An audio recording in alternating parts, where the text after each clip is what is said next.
All right. Hello, Chaplain Dean here. Had a second. I want to do a quick Chaplain Corner here with just a fast little video here just to talk about some things. I've been doing a study in Revelations, and it's always amazing to me how many people see apocalyptic type information and look at it from it's too difficult to understand. And I'm going to be breaking some of that down, and I want to talk about just the first seven churches that were in Asia Minor, um, that is being talked about. You hear that in chapters 1 through 2 and 3. It's talking about those seven churches. Um, Later on, it talks about how John is up in heaven and he's looking down, and he records what he sees when he's up there seeing God on the throne. But it's important to look at these churches and why were these specific churches called out? Why is the book of Revelations talking about these seven churches? And one is Ephesus, one is Smyrna, the other one is Pergos, Thyatira, Sardis, and seven is, well, I'm sorry, Philadelphia. And then the last one is Laodicea.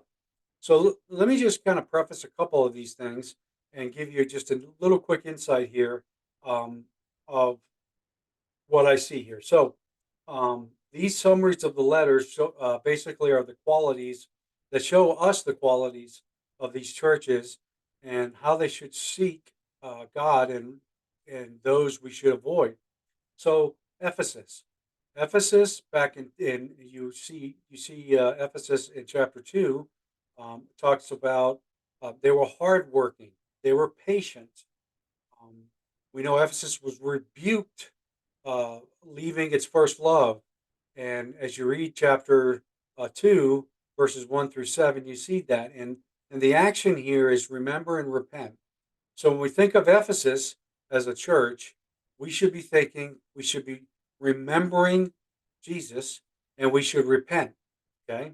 Smyrna, chapters 2, 8 through 11, basically, they were suffering persecution and poverty.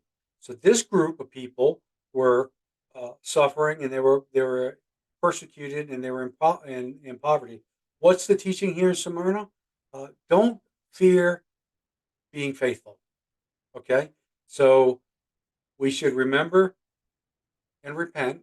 Talking about Jesus, we should not fear.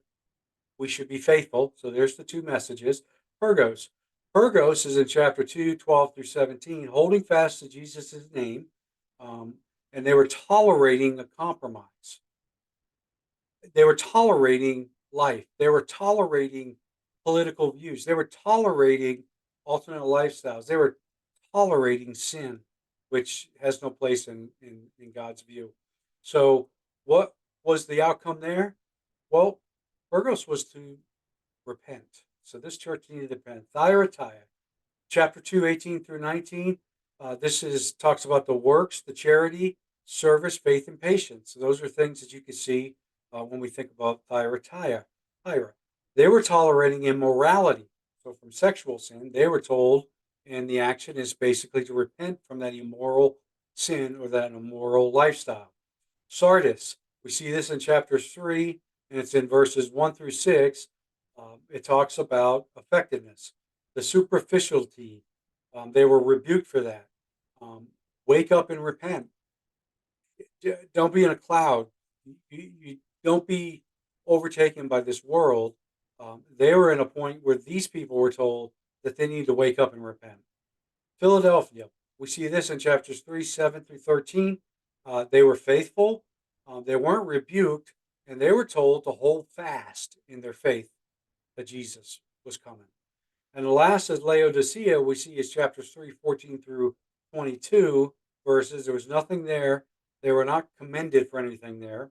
They were rebuked because they were lukewarm, and the action was be zealous and repent. Um, don't be straddling the good and evil, the bad and good. You either are or you're not. You're sinning or you're not. Um, you're doing good, you're not. There's no, well, let me weigh this out. No, that's your thinking, and that's contrary to the Bible. The Bible is pretty clear. And when it comes to these seven churches and these people, this was what was being written to in these letters to these churches. And again, these are the seven churches in Asia Minor that are written in the first three books of Revelations. Again, this is real quick. This is Chaplain Dean just giving you a chaplain's corner or a chaplain's minute. And I wish you all the best and God bless. Take care.